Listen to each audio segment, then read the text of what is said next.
இப்போ நம்ம பைத்தானில் welcome program இல்லை ஹலோ வேர்ல்டு ப்ரோக்ராம் எப்படி பண்ண போகிறோம் அப்படிங்கிறத பார்க்க போகிறோம். இப்போது நம்ம பைத்தானில்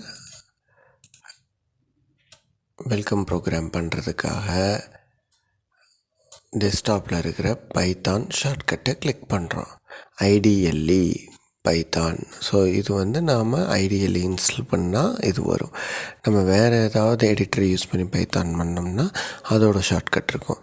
இப்போ ஐடிஎல்இ கிளிக் பண்ணோன்னையும் ஐடிஎல்இ விண்டோ, இது ஒரு editor, integrated development learning environment அப்படின்னு சொல்லுவோம், அந்த எடிட்டர்.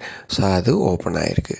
இப்போ இதுக்குள்ளே Python program new program type பண்ணணும். ஸோ அதுக்காக மேலே இருக்கிற மெனுவில் ஃபைல் மெனு நம்ம கிளிக் பண்ணுறோம். இந்த ஃபைல் மெனுக்குள்ளே நியூ ஃபைல் அப்படிங்கிற சப்மெனு கிளிக் பண்ணோம்னா ஒரு அன்டைட்டில்டு பிளாங்க் விண்டோ ஓப்பன் ஆகும். இப்போ இந்த பிளாங்க் விண்டோவில் தான் நம்ம ப்ரோக்ராமை டைப் பண்ணி ரன் பண்ண போகிறோம். ஸோ இப்போ பைத்தான் ப்ரோக்ராமில் சிம்பிள் வெல்கம் ப்ரோக்ராம் பார்க்குறதுக்காக நாம் வெல்கம் அப்படின்னு அவுட்புட் கொடுக்க போகிறோம். ஹலோ வேர்ல்டு அப்படின்னு அவுட்புட் கொடுக்குற மாதிரி நம்ம வெல்கம் அப்படின்னு அவுட்புட் கொடுத்து பார்க்கலாம். முடிஞ்ச அளவுக்கு நம்ம ஃபஸ்ட்டு ப்ரோக்ராம் எப்போவுமே ஹலோ வேர்ல்டு ப்ரோக்ராம் இல்லை வெல்கம் ப்ரோக்ராம் தான் எல்லா லாங்குவேஜ்லேயும் பண்ணுவோம். ஸோ இங்கே பைத்தான்லேயும் நம்ம அதே ப்ரோக்ராம் பார்க்குறோம். இப்போது பிரிண்ட் அப்படிங்கிறது தான் இங்கே இருக்கிற அவுட்புட் ஸ்டேட்மெண்ட். ஸோ பைத்தானில் அவுட்புட் ஸ்டேட்மெண்ட் பிரிண்ட்.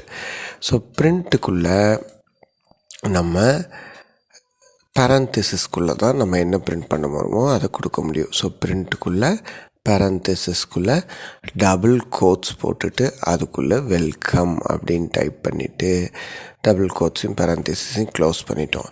ஸோ இது ஒரே லைன் தான் நம்ம இந்த ப்ரோக்ராமில் பார்க்க போகிறோம். இதை முடிச்சுட்டு மேலே இருக்கிற மெனுவில் ரன் மெனுக்கு போயிட்டு ரன் மாடியூல் அப்படிங்கிறத கிளிக் பண்ணுறோம். இதுக்கு ஷார்ட்கட் கீ F5 கொடுத்தோம்னா டைரெக்டாக ரன் ஆகும்.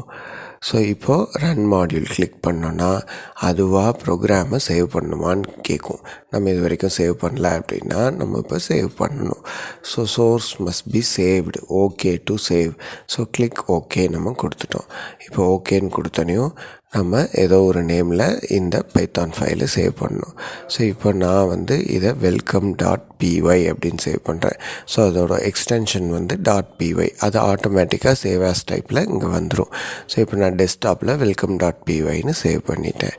ஸோ பண்ணி முடித்ததுக்கப்புறம் சேவ் அப்படின்னு கொடுத்துட்டேன்னா அவுட்புட் வரும். ஸோ இப்போது வெல்கம் அப்படின்னு அவுட்புட் வந்திருக்கு. ஸோ இந்த வெல்கம் அப்படிங்கிறது இன்னொரு ஸ்க்ரீனில் அவுட்புட்டாக வரும். அந்த ஸ்க்ரீன் ஷெல் விண்டோ அப்படின்னு சொல்லுவோம். நம்ம ஏற்கனவே ஓப்பன் பண்ணோடனே வந்தது இந்த ஷெல் விண்டோ தான். நம்ம டைப் பண்ணது ஐடிஎல்இ ப்ரோக்ராமிங் விண்டோ. ஸோ இந்த ரெண்டு விண்டோவும் பேரலாக நம்ம வச்சிட்டோம்னா ப்ரோக்ராமையும் அவுட்புட்டையும் பேரலாக நம்ம பார்த்துக்கலாம். ஓகே, தேங்க்யூ, நன்றி.